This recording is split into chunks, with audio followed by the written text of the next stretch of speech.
Say ZANU-PF is now a danger to the society is simple. At this rate, the convictions which are happening right now, 5 years with the ZANU-PF in power, kukosora kunenge kwa kusungisa. Kungokosora chete. Kunzwa nzara kunenge kwa kusungisa. We might joke as a people and we might just ignore these things.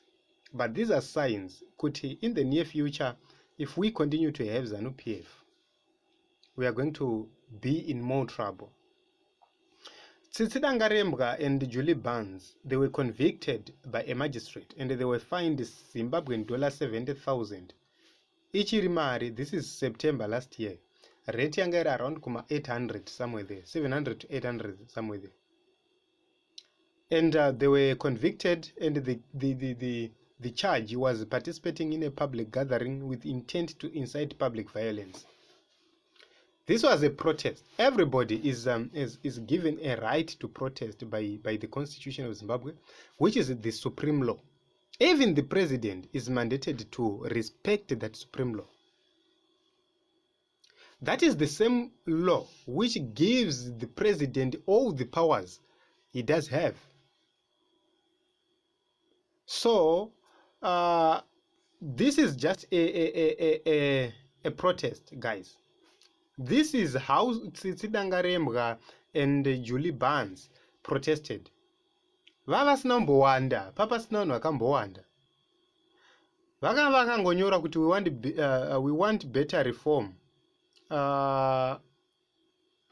We want better reform our institutions. Ndozvo zvakanyorwa naTsitsi. Julie akanyora kuti free our journalists, we want a better Zimbabwe for all. And they were arrested for this. At this rate, where you see people being beaten and arrested for simply wearing regalia ye-CCC, Madzibaba Shanduku was arrested in CBD for simply wearing regalia ye-CCC. Vakatorwa, vakakandwa mota. He is facing criminal charges, Madzibaba Shanduku. Vanatakudzwa ngadziore, they protested, some of them vakasungwa, this guy, I'm forgetting the actual name of the guy. Vana Makomborero Ruzivishe. They were arrested. Advocate Fadzai Maere was recently convicted for a charge which does not exist. But she was convicted. Vana Hopo Chingono, if not the intervention of the High Court, right now Job Sekala is spent over 320 something days behind bars without bail.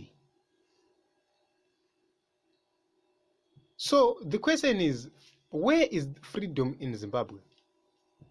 I always hear people saying we are re-engaging, we are talking to the international community so that we can have re-engagement.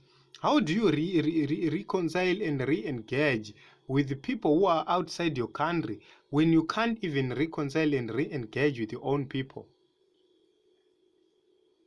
It's a fact that President Emmerson Mnangagwa cannot sit down today with the comrades in Zimbabwe, talk to them, have issues resolved amicably. They can't.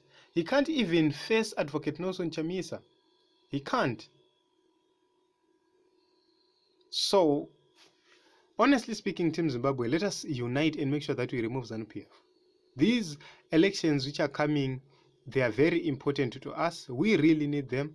Let us use them to remove ZANU-PF. Because if we fail to do so, zvichasungisa vanhu ndezvimwe zvinhu zvamunenge muchingotora nyore. So kungotaura kuti varume ndiri kunzwa nzara, wotonzi baba mataurisa regai timbokusungai.